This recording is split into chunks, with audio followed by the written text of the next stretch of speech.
കാൽമുട്ടിൽ ഒരു പരിക്കുണ്ടാകുന്ന സമയത്ത് മിക്കവാറും നമ്മൾ കേൾക്കുന്ന ഒരു കാര്യമാണ് ലിഗമെൻ്റ് ഇഞ്ചുറി എന്നുള്ള കാര്യം, അല്ലെങ്കിൽ ലിഗമെൻ്റ് കീറിപ്പോയി, ലിഗമെൻ്റ് ടിയറായി എന്നൊക്കെ നമ്മൾ കേൾക്കാറുണ്ട്. ഈ ലിഗമെൻ്റ് ടിയർ വന്നു കഴിഞ്ഞാൽ സർജറി ആണോ അതിന് പരിഹാരം?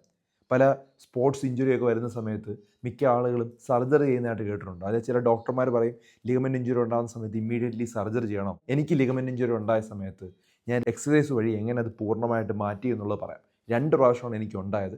അതെങ്ങനെയാണ് ഞാനത് കറക്റ്റായിട്ട് എന്നെ സർജറി ഇല്ലാതെ എൻ്റെ വ്യായാമത്തിലൂടെ കാലെങ്ങനെ റെഡിയാക്കി എന്നതിനെക്കുറിച്ചാണ് ഞാൻ നിങ്ങളോട് പറയുന്നത്. അപ്പോൾ ആദ്യത്തെ ഒരു സംഭവം നടന്നത് കുറേ വർഷങ്ങൾക്ക് മുമ്പാണ്. ഞാൻ MBBS ഒക്കെ പഠിക്കുന്ന സമയത്ത് കണ്ണൂർ ഒരു അമ്യൂസ്മെൻറ്റ് പാർക്കിൽ പോയി. അപ്പോൾ ഞാനൊരു പൂളിൻ്റെ അടുത്ത് സൈഡിൽ നിൽക്കുമായിരുന്നു. പുറകിലൂടെ ഒരു ഫ്രണ്ട് വന്ന് ഒരൊറ്റ തള്ളുണ്ട് എൻ്റെ പിറകിൽ. അപ്പോൾ ഞാൻ ഒട്ടും എക്സ്പെക്റ്റ് ചെയ്യാത്തതുകൊണ്ട് എൻ്റെ കാല് നേരെ പോയി ഒരു സൈഡിലത്തെ മതിലിലാണ് ഇടിച്ചത്. ഇടിച്ചുടനെ ജീവൻ പോകുന്ന വേദന വന്ന് എല്ല് പൊട്ടി എന്നാണ് എനിക്ക് തോന്നിയത്. നല്ല നീരുടനെ തന്നെ വന്നു. കാല് മടക്കാൻ പറ്റുന്നില്ലായിരുന്നു. ശക്തമായ വേദന ഉണ്ടായിരുന്നു. ഇമ്മീഡിയറ്റ്ലി ആ തള്ളിയിട്ട വ്യക്തി തന്നെ എന്നോട് സോറി പറഞ്ഞു. അദ്ദേഹം തന്നെ എന്നെ ഹോസ്പിറ്റലിൽ കൊണ്ടുപോയി. എക്സ്റേ എടുത്ത് എക്സ്റേ നോർമലായി. 2 ദിവസം കഴിഞ്ഞിട്ടാണ് ഞാൻ MRI എടുത്തത്. ആ സമയത്ത് മൊത്തം ഞാൻ ഐസ് വയ്ക്കുകയും കാല് ഉയർത്തി മുകളിലോട്ട് വയ്ക്കുകയും ചെയ്തു. ഞാനൊരു പ്രധാനപ്പെട്ടൊരു കാര്യം വീണ്ടും വീണ്ടും ചെയ്തില്ല. കാല് മടക്കി വേദന ഉണ്ടോ എന്ന് ചെക്ക് ചെയ്തില്ല. മിക്ക ആളുകളും ചെയ്യുന്ന ഒരു വലിയ തെറ്റാണ്. കാലിലൊരു ഇഞ്ചുറി ഉണ്ടായാൽ നമ്മൾ വേദന ഉണ്ടോ എന്ന് ഇടയ്ക്കിടയ്ക്ക് മടക്കി നോക്കും. അങ്ങനെ ഒരിക്കലും ചെയ്യരുത്. കാരണം ആ ലിഗമെൻ്റ് ഇഞ്ചുറിയൊക്കെ ഉണ്ടെങ്കിൽ അത് വീണ്ടും ഇഞ്ചുറി ഉണ്ടാക്കും. ഇപ്പോൾ MRI എടുത്ത സമയത്ത് ഗ്രേഡ് 2 ലിഗമെൻ്റ് ഇഞ്ചുറി ഉണ്ട് എന്നാണ് കണ്ടെത്തിയത്. അപ്പോൾ സാധാരണഗതിയിൽ ഇമ്മീഡിയറ്റ്ലി നമുക്ക് ജോലിക്കൊക്കെ പോകണം, അല്ലെങ്കിൽ ഇമ്മീഡിയറ്റ്ലി നമ്മൾ ഒരു വർക്കിനായിട്ട് പോകണമെങ്കിൽ സർജറി ചെയ്തേ പറ്റുള്ളൂ. കാരണം ഇമ്മീഡിയറ്റ് റിക്കവറി സർജറിക്ക് മാത്രമേ ചെയ്യാൻ പറ്റുള്ളൂ. പക്ഷേ എന്നോട് പറഞ്ഞ കാര്യം എന്ന് പറഞ്ഞാൽ, എന്നോടൊരു ഓർത്തോപെഡിക് ഡോക്ടറെ ഞാൻ കണ്ടത്. അദ്ദേഹം നല്ലൊരു വ്യക്തിയായിരുന്നു. അദ്ദേഹം എന്നോട് പ്ലാസ്റ്റർ ഇടാൻ പറഞ്ഞു. അങ്ങനെ ഞാൻ പ്ലാസ്റ്റർ ഇട്ട് 4 ആഴ്ച പ്ലാസ്റ്ററിൽ തന്നെ ഇരുന്നു. ആ സമയത്ത് അപ്പോൾ കാല് മടക്കാനായിട്ട് പറ്റില്ല. അതാണ് ഏറ്റവും ഇമ്പോർട്ടൻ്റ് ആയിട്ടുള്ള കാര്യം. കാല് മടക്കരുത്. രണ്ടാമതായിട്ട് കാല് ഉയർത്തി വയ്ക്കാൻ പറ്റുന്ന അത്രയും ഉയർത്തി വയ്ക്കാൻ പറഞ്ഞു. ഉയർത്തി വെച്ചു. ഈ സമയത്തെല്ലാം എന്നെ ടേക്ക് കെയർ ചെയ്തത്, എന്നെ തള്ളിയിട്ട് ആ വ്യക്തി തന്നെയായിരുന്നു. അദ്ദേഹത്തിന് നല്ല കുറ്റബോധം ഉണ്ടായിരുന്നു. അദ്ദേഹം ഇപ്പോൾ ഒരു വലിയ ഫേമസ് ഓർത്തോപെഡിക് ഡോക്ടറാണ്. അദ്ദേഹം തന്നെയാണ് എന്നെ കോളേജിലോട്ട് കൊണ്ടുപോയതും എൻ്റെ കാര്യങ്ങളെല്ലാം നോക്കിയത്. 4 ആഴ്ച കഴിഞ്ഞ് ഞാൻ ഈ പ്ലാസ്റ്റർ ഊരിയ സമയത്ത് കാല് മടക്കാനായിട്ട് ചെറുതായിട്ട് ട്രൈ ചെയ്യാനായിട്ട് ഓർത്തോപെഡിക് ഡോക്ടർ പറഞ്ഞു. അപ്പോൾ ചെറിയ വേദന ഉണ്ട്. അപ്പോൾ ഒരു പോയിന്റിൽ നല്ല വേദന ഉണ്ടായിരുന്നു.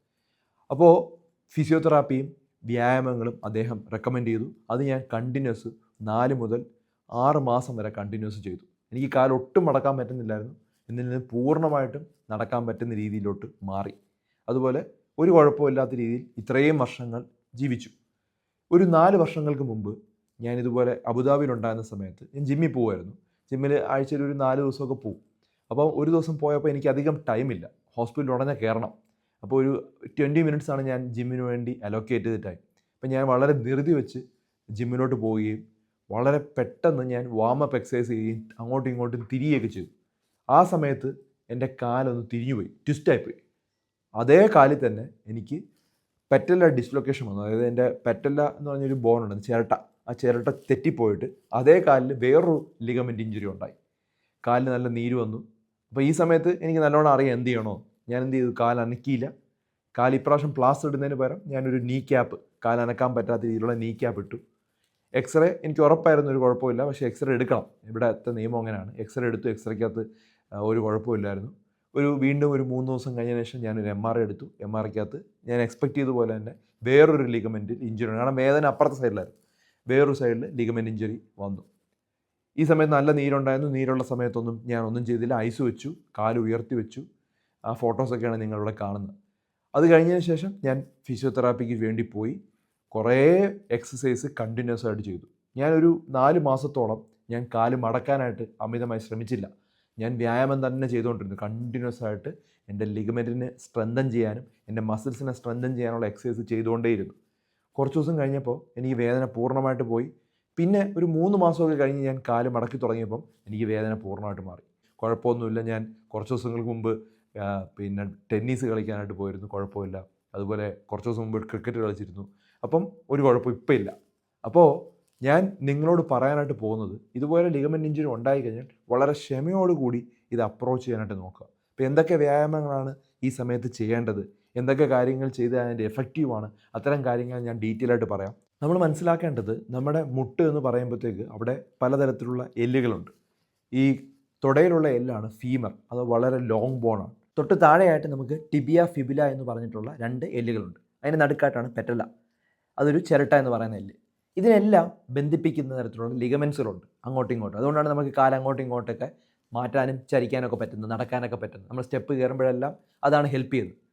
അത് കൂടാതെ മസിൽസും ഉണ്ട്. മസിൽസിൻ്റെ ടെൻഡോണും നമ്മൾ ഇതുപോലെ അറ്റാച്ച് ആവുന്നുണ്ട് നമ്മുടെ മുട്ടിൽ. അപ്പോൾ നമ്മുടെ മസിൽസ് സ്ട്രെങ്തൻ ആക്കിയാൽ തന്നെ നമുക്ക് കുറേയധികം നമ്മുടെ വെയിറ്റ് മസിൽസ് ക്യാരി ചെയ്തോളും. അപ്പോൾ വലിയ സ്ട്രെയിൻ നമ്മുടെ ലിഗമെൻറ്റ് ഉണ്ടാവില്ല. അപ്പോൾ മസിൽസ് ലിഗമെൻറ്റിനെ സപ്പോർട്ട് ചെയ്യുന്നുണ്ട്. അപ്പോൾ നമുക്ക് നീ കുറച്ചുകൂടെ എളുപ്പമാക്കാണ്ട് പറ്റും.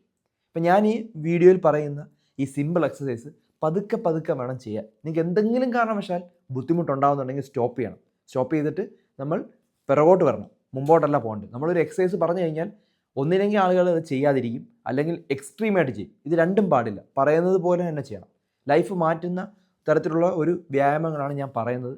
സർജറി ഒരുപക്ഷെ ഓപ്ഷൻ മാത്രമാണ്. നിങ്ങൾ ഡോക്ടറോട് ചോദിക്കുക, എനിക്കൊരു 3 മാസം ടൈം തരാമോ, ഞാൻ നീ സ്റ്റെബിലിറ്റി എക്സസൈസ് ഒന്ന് ചെയ്തതിന് ശേഷം ഞാൻ തിരിച്ചു വരാം എന്നുള്ള രീതിയിലൊന്ന് പറയുക. കാൽമുട്ട് എന്നത് ഒരു സിമ്പിൾ ജോയിൻ്റ് അല്ല, നമ്മുടെ ശരീരത്തിലെ ഏറ്റവും കൂടുതൽ സ്ട്രെസ്സ് കൈകാര്യം ചെയ്യുന്ന ഒരു ജോയിൻ്റ് ആണെന്ന് ഓർക്കുക. നമ്മൾ നടക്കുന്ന സമയത്ത്, ഓടുന്ന സമയത്ത്, സ്റ്റെപ്പ് കയറുന്ന സമയത്ത്, എല്ലാ മൂവ്മെൻറ്റിലും നമ്മുടെ മുട്ട് കണ്ടിന്യൂസ് ആയിട്ട് ലോഡ് എടുക്കുന്നുണ്ട്. അപ്പം നമ്മൾ മുട്ടിനെ സ്റ്റേബിൾ ആക്കുന്നത് ലിഗമെൻറ്റ് മാത്രമാണെന്ന് തെറ്റിദ്ധരിക്കരുത്, മസിൽസും ഉണ്ട്. അതുപോലെ തന്നെ നമ്മുടെ മസിൽസിന് ശക്തി വന്നു കഴിഞ്ഞാൽ ആ ലിഗമെൻറ്റ് കുറേയൊക്കെ ഹീൽ ചെയ്യാൻ തുടങ്ങും. ലിഗമെൻറ്റ് ടിയർ ആവുമ്പോൾ നമ്മൾ മസിൽസിനെ സ്ട്രെങ്തൻ ആക്കുകയും അതുപോലെ നീയുടെ ഒരു സ്റ്റെബിലിറ്റിക്ക് വേണ്ടി നമ്മൾ കുറച്ച് വ്യായാമങ്ങളും ചെയ്യാം. അല്ലെങ്കിൽ നമുക്ക് നടക്കുന്ന സമയത്ത് നല്ല വേദന ഉണ്ടാവും, നമുക്കിങ്ങനെ തെറ്റുന്ന പോലെയൊക്കെ തോന്നും. ഇപ്പോൾ നമ്മുടെ സ്ട്രെങ്ത് കൂട്ടാനായിട്ടുള്ള വ്യായാമങ്ങളാണ് പറയുന്നത്. പ്രത്യേകിച്ചും കോട്രിസെപ്സ് മുന്നിലെ മസിൽസും, ഹാംസ്ട്രിങ്സ് പിന്നിലെ മസിൽസും, ഗ്ലൂട്ടിയസ് ഹിപ്പ് മസിൽസും, ഈ 3 മസിൽസ് സ്ട്രോങ് ആണെങ്കിൽ നീക്കൊരു നാച്ചുറൽ ബ്രേസ് സപ്പോർട്ടോടെ ലഭിക്കുകയാണ്. അപ്പോൾ റീഹാബിലിറ്റേഷൻ എക്സസൈസിൻ്റെ ഒരു പ്രധാന കാര്യം മസിൽസ് റീബിൽഡ് ചെയ്യുക എന്നുള്ളതിനാണ്. മസിൽസ് ശക്തമാകുമ്പോൾ നീ ജോയിൻറ്റിൽ വരുന്ന സ്ട്രെസ്സ് ശരിയായിട്ട് ഡിസ്ട്രിബ്യൂട്ട് ആവും, ഇൻസ്റ്റബിലിറ്റി കുറയും, പെയിന് കുറയും. അതിനാൽ റെസ്റ്റ് മാത്രം എടുത്താൽ പോരാ, റെസ്റ്റ് കഴിഞ്ഞ് കുറച്ച് ദിവസം കഴിയുമ്പോൾ വ്യായാമത്തിലോട്ട് പോകണം. റിക്കവറി ചെയ്യണമെങ്കിൽ ഏറ്റവും ഇമ്പോർട്ടൻറ്റ് എക്സസൈസ് തന്നെയാണ്. ഇപ്പോൾ ലിഗമെൻറ്റ് വീക്കായാലും മസിൽസ് സ്ട്രോങ് ആണെങ്കിൽ നീ സേഫാണ് എന്ന് ഓർത്തിരിക്കുക. ലിഗമെൻറ്റ് ഇഞ്ചുറി കഴിഞ്ഞ് എക്സസൈസ് തുടങ്ങുമ്പോൾ പലരും ചെയ്യുന്ന ഏറ്റവും വലിയ തെറ്റെന്താണെന്ന് അറിയാമോ? അവർ ഒന്നും ചെയ്യാതെ റെസ്റ്റ് എടുക്കുന്നത് അമിതമാക്കും. എനിക്ക് കാലുവേദനയാണെന്ന് പറഞ്ഞ് 4-5 ആഴ്ച അല്ലെങ്കിൽ 6 ആഴ്ച 8 ആഴ്ച 10 ആഴ്ചയൊക്കെ ഒന്നും ചെയ്യാതിരിക്കും. അങ്ങനെ ചെയ്യരുത്. വേദന മാറിക്കഴിഞ്ഞാൽ ഇമ്മീഡിയറ്റ്ലി നമ്മൾ വ്യായാമം തുടങ്ങണം എന്ന് പറഞ്ഞ് വളരെ സിവിയർ ആയിട്ടുള്ള എക്സസൈസും ചെയ്യാൻ പാടില്ല.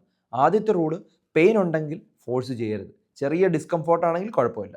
ഷാർപ്പായിട്ടുള്ള പെയിൻ ഉണ്ട്, സ്വെല്ലിംഗ് ഉണ്ട്, ഇൻസ്റ്റബിലിറ്റി ഉണ്ടെങ്കിൽ ഒരു കാരണവശാലും നമ്മൾ എക്സസൈസ് ചെയ്യരുത്. അതുപോലെ അമിതമായും ചെയ്യരുത്. ഇന്നലെ 10 റെപ്പ് ചെയ്താൽ നാളെ 50 റെപ്പ് ചെയ്യാൻ ശ്രമിക്കരുത്. ബോഡി അഡാപ്റ്റ് ചെയ്യണം. പതുക്കെ പതുക്കെ വേണം കൂട്ടിക്കൊണ്ടുവരാൻ. ആ രീതിയിൽ വന്നില്ലെങ്കിൽ അത് പ്രശ്നമാണ്. അതുകൊണ്ടാണ് ഇതുപോലുള്ള വ്യായാമം എനിക്ക് പറയാൻ തന്നെ പേടി. നിങ്ങളത് ചെയ്യുമ്പോൾ ഓപ്പോസിറ്റായി പോയാൽ പ്രശ്നമാണ്.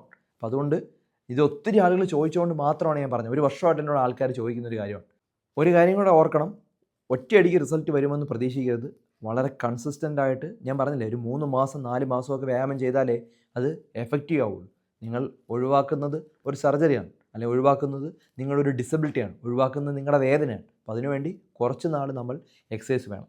അപ്പോൾ ആദ്യത്തെ ഘട്ടത്തിൽ നമ്മൾ സ്ട്രെങ്ത് കൂട്ടാനല്ല നോക്കുന്നത്, നമ്മൾ മസിലിനെ ആക്ടിവേറ്റ് ചെയ്യാൻ. അപ്പോൾ അതിനുവേണ്ടി എന്തൊക്കെ ചെയ്യാം? ആദ്യത്തെ എക്സസൈസാണ് പറയുന്നത്, സ്റ്റേജ് 1ൻ്റെ എക്സസൈസ് മാത്രം. അത് കഴിഞ്ഞതിന് ശേഷം മാത്രമേ സ്റ്റേജ് 2ലോട്ട് പോകുള്ളൂ. ഞാൻ ഇത്രയും പതുക്കെ പറയുന്നതിൻ്റെ കാരണം, നിങ്ങൾ തെറ്റായിട്ട് ചെയ്താൽ അത് പ്രോബ്ലം ആവും. അതുകൊണ്ട് മാത്രമാണ് ഇത് പതുക്കെ പറയുന്നത്. സാധാരണ ഞാൻ വളരെ വേഗത്തിലാണ് കാര്യങ്ങളൊക്കെ പറഞ്ഞു തരാറുള്ളത്. അപ്പോൾ ആദ്യത്തെ സിമ്പിൾ എക്സസൈസ് ആണെങ്കിലും റിക്കവറിയിൽ ഏറ്റവും പ്രധാനപ്പെട്ട എക്സസൈസാണ്. ഇതെന്ത് എക്സസൈസ്? അത് വളരെ സിമ്പിളാണെന്ന് നിങ്ങൾക്ക് തോന്നാം. ആദ്യത്തേത് കോട്ട് സെറ്റിംഗ് എന്നുള്ളതാണ്. നിലത്ത് കിടന്നതിന് ശേഷം കാല് നേരെ വെച്ച് നീ താഴേക്ക് പ്രസ് ചെയ്യുന്നത് പോലെ തൈ മസിൽസിനെ ടൈറ്റൻ ചെയ്യുക. 5 മുതൽ 10 സെക്കൻഡ് ഹോൾഡ് ചെയ്ത് റിലാക്സ് ചെയ്യുക. ഇത് കോട്രിസെപ്സ് മസിൽസിനെ ആക്ടിവേറ്റ് ചെയ്യാൻ പറ്റുന്ന ഒരു എക്സസൈസാണ്. നമ്മൾ താഴോട്ട് പ്രസ് ചെയ്യുക, വെറുതെ ഇരുന്ന് താഴോട്ട് നീ പ്രസ് ചെയ്യുക. അപ്പോൾ ഇത് വളരെ നല്ല എക്സസൈസാണ്. ഇത് കഴിഞ്ഞതിന് ശേഷം സ്ട്രെയിറ്റ് ലെഗ് റൈസ്, ഒരു കാല് വളച്ചിട്ട് ശേഷം സപ്പോർട്ടായി വെച്ച് ഇഞ്ചേർഡ് ലെഗ് സ്ട്രെയിറ്റ് ആയിട്ട് സ്ലോലി ഉയർത്തുക. 10 മുതൽ സെക്കൻഡ് ഇങ്ങനെ ഹോൾഡ് ചെയ്ത് പിടിക്കുക, എന്നിട്ട് താഴേക്ക് കൊണ്ടുവരിക. നീ മടക്കരുത്. മസിൽസ് സ്ട്രെങ്ത് ബിൽഡ് ചെയ്യാൻ വേണ്ടി പതുക്കെ പതുക്കെ സഹായിക്കുന്ന എക്സസൈസാണ്. അപ്പോൾ ഈ കോട്രിസെപ്സിൻ്റെ വ്യായാമം തന്നെയാണ് നമ്മൾ വീണ്ടും ചെയ്യേണ്ടത് മൂന്നാമതായിട്ട്. ഈ സമയത്ത് നമ്മളൊരു ടവൽ റോള് നമ്മുടെ കാലിൻ്റെ അടിയിലായിട്ട് വയ്ക്കുക, അതായത് നമ്മുടെ മുട്ടിൻ്റെ അടിയിലായിട്ട് വയ്ക്കുക. ഇവിടെയും കോട്രിസെപ്സ് മസിൽസാണ് നമ്മൾ സ്ട്രെങ്തൻ ചെയ്യാൻ നോക്കുന്നത്. എന്നിട്ട് നമ്മൾ കണ്ടിന്യൂസ് ആയിട്ട് താഴോട്ട് പ്രസ് ചെയ്യുക. നമ്മൾ മുട്ടിനെ താഴോട്ട് പ്രസ് ചെയ്യുക. ഈ സമയത്ത് കാല് ചിലപ്പോൾ കുറച്ച് താഴെ നിന്ന് ഉയർന്നു നിൽക്കും. എത്ര നേരം ഹോൾഡ് ചെയ്ത് പിടിക്കാൻ പറ്റുമോ അത്രയും നേരം ഹോൾഡ് ചെയ്ത് പിടിക്കുക. ഒരു 15 സെക്കൻഡ് ഹോൾഡ് ചെയ്യാൻ പിടിച്ചാൽ അത്രയും നല്ലത്. 10 10, 5 5. അതിനുശേഷം വീണ്ടും വിടുക. അങ്ങനെ ഒരു 15 പ്രാവശ്യം ചെയ്യുക. ഒരു സെറ്റ് എന്ന് പറഞ്ഞാൽ 15 പ്രാവശ്യമാണ്. അങ്ങനെ 15 പ്രാവശ്യം ചെയ്യുക. അത് തന്നെ 3 സെറ്റ് ചെയ്യുക. ഇത് രാവിലെ ചെയ്യുക, ഉച്ചയ്ക്ക് ചെയ്യുക, രാത്രി ചെയ്യുക. നോക്കിയേ, ഇങ്ങനെ ചെയ്ത് കഴിഞ്ഞാൽ തന്നെ നല്ല വ്യത്യാസം വരും. ഈ 3 വ്യായാമങ്ങളാണ് ആദ്യത്തെ സ്റ്റേജ് ചെയ്യേണ്ടത്. ഇത് ഫൗണ്ടേഷനാണ്. നമ്മളൊരു ബിൽഡിംഗ് ഒക്കെ കെട്ടുന്ന സമയത്ത് നമ്മളൊരു ഫൗണ്ടേഷൻ ചെയ്യില്ലേ, വേദന വരാത്ത രീതിയിൽ നമുക്ക് ചെയ്യാൻ പറ്റുന്ന രീതിയിൽ മാത്രമേ ചെയ്യാവൂ. സ്പീഡ് വളരെയധികം സ്ലോ ആയിരിക്കണം. കൺട്രോൾ ചെയ്തണം ചെയ്യാൻ. ഇങ്ങനെ നമ്മൾ കണ്ടിന്യൂസ് ആയിട്ട് ഒരാഴ്ച ചെയ്യുമ്പോൾ തന്നെ നമ്മുടെ ക്വാഡ്രിസെപ്സ് മസിൽസ് സ്ട്രെങ്തൻ ആവുന്നതായിട്ട് കാണാം. അങ്ങനെ ആകുമ്പോൾ തന്നെ നമുക്ക് വേദന കുറയും. ഒരു കാരണവശാലും കാല് മടക്കി വേദന ഉണ്ടോ എന്ന് ഇടയ്ക്കിടയ്ക്ക് ചെക്ക് ചെയ്യരുത്.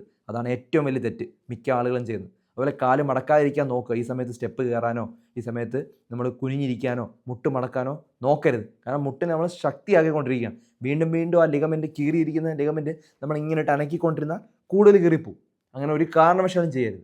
ഓക്കെ, സ്റ്റേജ് 2 എന്ന് പറഞ്ഞാൽ സ്ട്രെങ്ത് ബിൽഡ് ചെയ്യാൻ പോവാം. ഇവിടെ നമുക്ക് കാലിൻ്റെ മസിൽസ് സ്ട്രോങ്ങർ ആക്കുകയാണ്. സ്റ്റേജ് 1 നമ്മൾ മസിൽ ആക്ടിവേറ്റ് ചെയ്തു. ഇനി നമ്മൾ സ്റ്റേജ് 2 മസിൽസിൻ്റെ സ്ട്രെങ്ത് ബിൽഡ് ചെയ്യണം. സ്റ്റേജ് 1 സ്ട്രോങ് ആകാതെ നിങ്ങൾ സ്റ്റേജ് 2 പോകരുത്. ഏറ്റവും പ്രധാനപ്പെട്ട പ്രശ്നം എന്ന് പറഞ്ഞാൽ മിക്ക ആളുകളും ഇതിന് ഓപ്പോസിറ്റായിട്ട് ചെയ്യുന്നു. ഉടനെ തന്നെ നമ്മൾ സ്റ്റേജ് 2 പോകും. കാരണം ഞാൻ പറഞ്ഞ വ്യായാമമൊക്കെ വളരെ സിമ്പിളാണ്.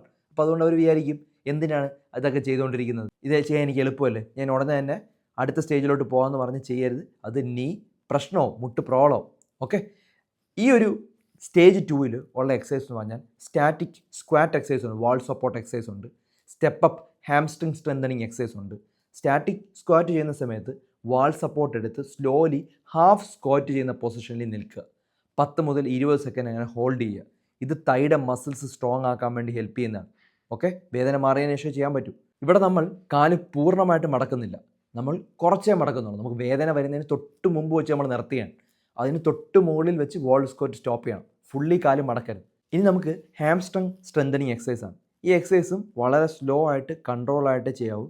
പൂർണ്ണമായിട്ടും കാല് മടക്കരുത്. കുറച്ച് കാല് മടക്കിയതിന് ശേഷം നമ്മൾ മുകളിലോട്ട് പൊങ്ങുക. ഓവർലോഡ് ചെയ്യരുത്. മസിൽസിന് വേദന വരുന്നുണ്ടെങ്കിൽ ഇമ്മീഡിയറ്റ്ലി താഴോട്ട് വരിക. വേദന ഉണ്ടാകുന്ന സമയത്ത് സ്റ്റോപ്പ് ചെയ്യണം. ഇത് നമ്മൾ ഒരു 3 സെറ്റ് വെച്ച് ചെയ്യുക. ഒരു സെറ്റ് എന്ന് പറഞ്ഞാൽ 10 പ്രാവശ്യമാണ്. ഓക്കെ, അങ്ങനെ 3 സെറ്റ് ചെയ്യുക. ഇത് രാവിലെയും രാത്രിയും ചെയ്യുക. ഉച്ചയ്ക്ക് ചെയ്യണമെന്നില്ല. വളരെ പതുക്കെ നമ്മുടെ മുട്ട് സ്റ്റേബിൾ ആക്കിയാണ് നമ്മുടെ കോൺഫിഡൻസ് കൂടും. ഇപ്പം നീ ഇഞ്ചുറി ഉണ്ടാകുന്ന സമയത്ത് ആദ്യം എന്താണ് ചെയ്യേണ്ടത്? വേദന കുറയ്ക്കുക എന്നുള്ളതാണ്. വേദന കുറയ്ക്കുക, നീര് കുറയ്ക്കുക. രണ്ടാമത് എന്താണ് ചെയ്യേണ്ടത്? അതിനുശേഷം നമ്മൾ ക്വാഡ്രിസെപ്സിനെ സ്റ്റിമുലേറ്റ് ചെയ്യുന്ന എക്സസൈസുകളാണ് ചെയ്തത്. 3 എക്സസൈസ് ഞാൻ പറഞ്ഞു. അത് കഴിഞ്ഞ് സ്റ്റേജ് 2 പറഞ്ഞു. സ്റ്റേജ് 2 നമ്മൾ മസിൽസ് ഇവിടെ സ്ട്രെങ്ത് ചെയ്യാനായിട്ട് പോവാണ്. ഇനി സ്റ്റേജ് 3 ആണ് ഏറ്റവും പ്രധാനപ്പെട്ട ഘട്ടം. ഈ സമയത്ത് നമ്മുടെ വേദന പൂർണ്ണമായിട്ടും പോയി. ഇനി നമ്മൾ സ്ട്രെങ്ത് കൂട്ടാൻ പോവാണ്. സ്റ്റേജ് 3 എക്സസൈസ് എന്ന് പറഞ്ഞു കഴിഞ്ഞാൽ നമ്മൾ ഒരു മതിൽ പിടിച്ചതിന് ശേഷം ആ ബുദ്ധിമുട്ടുള്ള കാലില്ലേ, ആ കാലിൽ മാത്രം വെയിറ്റ് കൊടുത്ത് നിൽക്കുക. അപ്പോൾ ഈ സമയത്ത് നിങ്ങളുടെ മസിൽസാണ് സ്ട്രെങ്തൻ ആക്കുന്നത്. നിങ്ങളുടെ വേദന പൂർണ്ണമായിട്ട് മാറിക്കഴിഞ്ഞു. ആ സമയത്ത് ഇത് ചെയ്യാവും. അല്ലാതെ വേദന ഉള്ളപ്പോഴോ പ്രോബ്ലം ഉള്ളപ്പോഴോ ചെയ്യരുത്. കുറച്ച് നേരം നിൽക്കുക. വേദന തുടങ്ങുവാണെങ്കിൽ അപ്പോൾ സ്റ്റോപ്പ് ചെയ്യണം. അതിനുശേഷം നമ്മൾ പതുക്കെ നമ്മുടെ കൈ എടുത്ത് മാറ്റുക. എന്നിട്ട് ഒറ്റക്കാലിൽ നിൽക്കാനായിട്ട് നോക്കുക കുറച്ച് നേരം. അത് പറ്റുമെങ്കിൽ മാത്രമേ ചെയ്യാവൂ. പിന്നെയുള്ളത് മിനി ലഞ്ചസ് എന്നുള്ള എക്സസൈസാണ്. ഒരു സ്മോൾ ഫോർവേഡ് സ്റ്റെപ്പ് എടുത്തതിന് ശേഷം സ്ലൈറ്റ്ലി ബെൻഡ് ചെയ്യുക. കൺട്രോൾഡ് ആയിട്ടുള്ള മൂവ്മെൻറ്റ് ആയിരിക്കണം, വളരെ പതുക്കെ. അതിനുശേഷം പതുക്കെ പഴയതുപോലെ വരിക. വീണ്ടും അതുപോലെ നിൽക്കുക. അവിടെ ചെറുതായിട്ട് കാല് മടങ്ങുന്നുണ്ട്. ഇതും ഒരു നല്ല എക്സസൈസ് തന്നെയാണ്.